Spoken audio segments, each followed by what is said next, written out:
one thing I love about this conversation with you, Derek, is we're talking about using a thermal drone, trail cameras, like high tech. Everything's like super high tech.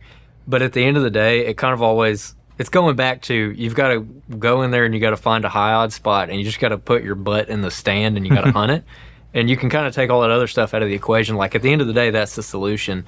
And kind of building off that, you are an outspoken critic of trail cameras. A little bit, yeah. Let's talk about that for a minute. Yeah. So, and I think I've told you already that you can't debate me on this because I'm always right on this topic. So, right. Yeah. Exactly. Yeah. Exactly. So we can just end the podcast here, actually. And no, I'm just kidding. Okay. People are going to get offended. I'm just kidding. No, they won't. My viewpoint's pretty good on trail cameras. That's your question. So trail cameras. You did a video where you threw me off. Where you were talking about you were talking about how you had, I can't even remember, like a certain number of trail cameras on this ridge, and you were observing how many times deer got around those trail cameras and how often they weren't picked up on the trail cameras. Mm-hmm. and how the trail camera can actually make you a worse hunter. And we were talking before we actually started this recording about how that's definitely happened to me over the last couple of years, especially with cell cameras.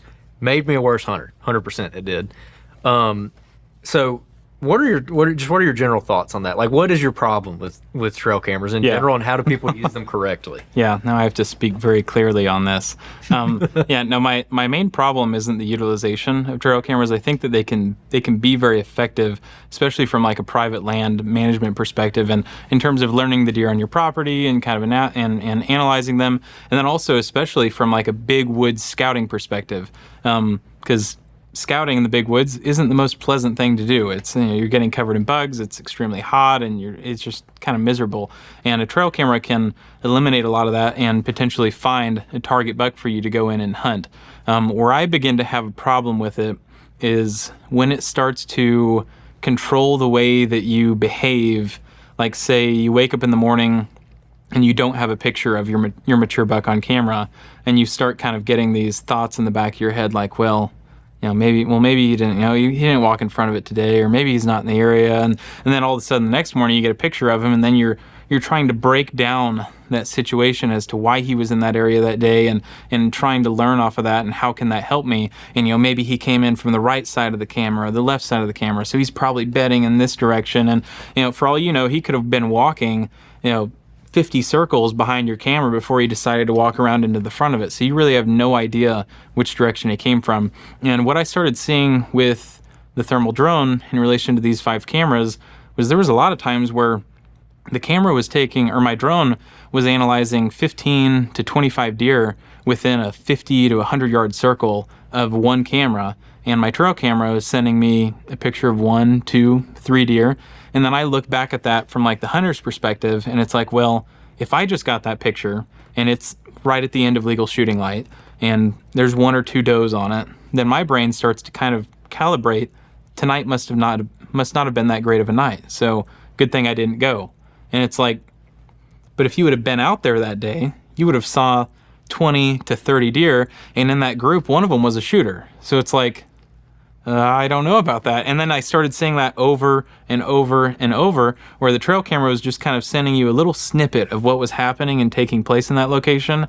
And there was a lot of activity happening around it. So where I started kind of making the recommendation was, if you do get a picture of a mature buck, kind of take it for what it is, and that it's confirmation that he's still out there and that he's still alive, and then find ways to hunt based off of not your trail cam data, but all the variables that are at play. What's happening in that particular time of season? Is it the rut? Is it the post rut? Is it late season? What's the food availability if it's late season? What's your doe density if it's peak rut? And how often do you think you're actually going to be able to see him? Should you wait until maybe kind of that post rut time frame, whenever he's going to start traveling and making these longer treks? Like really analyze, and then also start making things terrain driven and analyzing things from a much larger picture than just a trail camera picture that you received off your phone, and going, and trying to base everything off of that. Right. That's kind of, So now, debate me. Yeah, I'm just kidding. Let's throw it in. Yeah. You take us outside. That is an excellent point. So over the last couple of years, Andrew's been the one that's really doing the focus on trail cameras. I really haven't used them to much use. I'm going to mess around with a few of them this year. But there was times where, he'd send me photos of bucks, and it's awesome. Like, seeing photos of deer are cool. I'd rather see him in front of me with a gun or bow in my hand, preferably a gun, to be 100% honest. But it's one of those things that's like good conditions. Like, I'm just going to go hunt. And there's something too that we've got friends that are like so hardcore in trail cameras that, like, if the cameras aren't sending them photos of deer, they're not hunting. And it, to me, like, psychologically messes with them. Like, I don't have any shooters on camera. This is terrible. It's a terrible year. And we were talking to you about this earlier off camera, that every year there's deer that get killed that people are like, oh, that deer wasn't living there. And like, when we interviewed Dr. Michael Chamberlain, he talked about a situation where a kid ended up killing a deer. I'll tell a story. Hunter dropped the kid off on a random spot on a steep slope down Louisiana on this hunting club.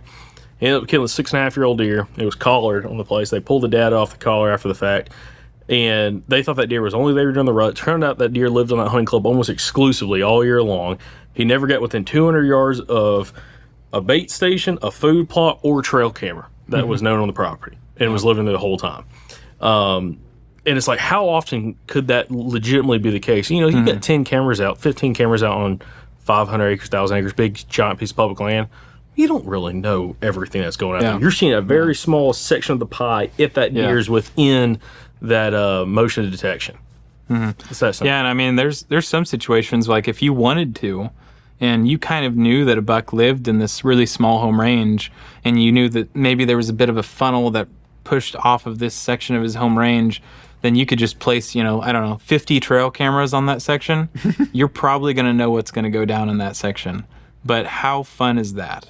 That's kind of my opinion on it. You could do it, and it's probably going to be pretty effective, but it's going to hurt your bank account pretty hard, and it's just not going to be that fun in general, in my opinion. So, yeah. But it sounds like what you're talking about. You've mentioned it a couple times. The best way to maybe utilize a trail camera is almost just like trying to basically triangulate a buck's home range, where it's like, hey, here he is right here. Here he is, a quarter mile away. Here he is, 3/4 of a mile away in the other direction. You're like, okay, he's bouncing between these three. He's getting back and forth some way.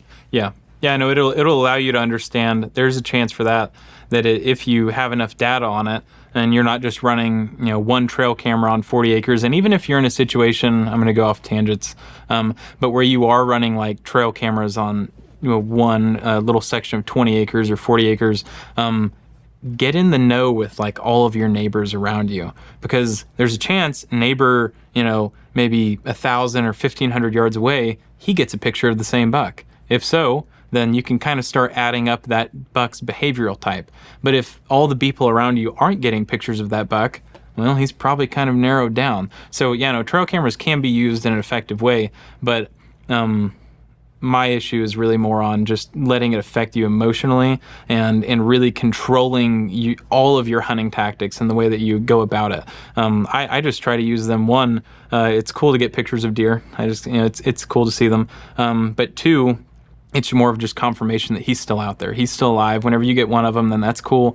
And then, I'm going to look at it from a hunter's perspective and go in with all of these variables at play and try to hunt him based off of what I know as a hunter and what I've seen in boots on the ground effort and going in and scouting, and try to kill him that way, not as much off of a trail cam picture.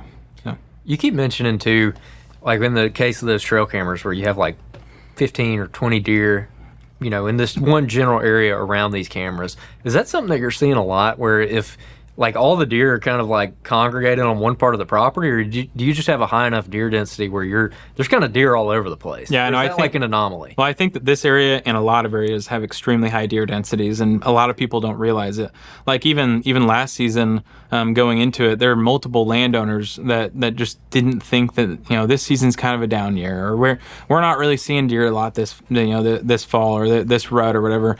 And then I'll kind of fly the property for a deer analysis or something and give them their information back at the end of the season, or if it's just the farm that I'd hunted on and that I'm doing most of my research on, those guys kind of talking about the fact that this is just we don't have many shooter bucks this season, that kind of topic. And it's like me in the back of my mind, I know that on this 1,000 acres we had over 250 does just on the 1,000 acres all the time. And there were around 9 to 10 bucks that I would have classified as shooters for that property that season. No one's seeing them. And people are seeing like 2 to 3 deer in fields, whereas, and then on trail cameras, even in some situations, like say you're doing early season scouting and you're putting these trail cameras in kind of high, traffic situations, or maybe the first rub and scrape starts getting opened up, so you're going to start, focusing your cameras in those areas.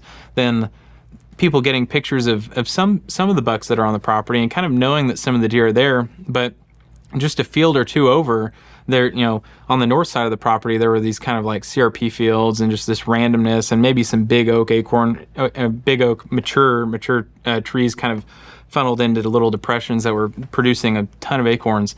And there's like 20 to 30 deer hanging out in those fields. No one has a clue that there's this many deer hanging out in this area. And, everyone's kind of basing it off of trail camera data and how many deer we have this season and whatnot. And in reality, and I can't tell anybody this, but it's just like, there's so many deer just in this field, like 80 yards away from your camera that you've never seen. And one of them, is this big, he's a 6x6, just beautiful deer. No one ever seen him all season long. And it's like, well, okay. Did you tell him about that buck after season? I'd mentioned it. I didn't tell him where he was at, tell anyone where he was at, but I actually haven't seen him this year. He was a low tine 6x6, and I don't know if he would have scored 140 inches, but he was a very mature buck, whoever he was. He was just saggy as all get out looking, and then he just a really low tine, kind of massy 6x6, kind of a cool deer, but not a single picture of him last season, and he was on the edge of the property at all September and going into season, and no one had a clue that he existed because everyone's kind of basing it all off of trail camera data, which in that case, going out and scouting him would have been difficult to find him and locate him. But I think that happens a lot where there are these bucks that exist in areas where no one has a clue that he's there. And especially like in this situation with Alabama, like I said, I think whenever you asked me in the last one, like what were your first takes on Alabama, it's like it's really green. It's just so, like you say, a rainforest almost. It's so dense. So the idea that people are picking up all of the deer that are in this area off of trail cameras, and we know all of the deer in the, it's very unlikely. There are probably a lot other bucks and a lot more mature bucks that are existing out in Alabama than people know. Mm-hmm. Yeah, I'm sure it's like that across the whole deep south. No, it is. Yeah. Probably the whole country, but especially the deep south and in the rainforest down here. In the rainforest.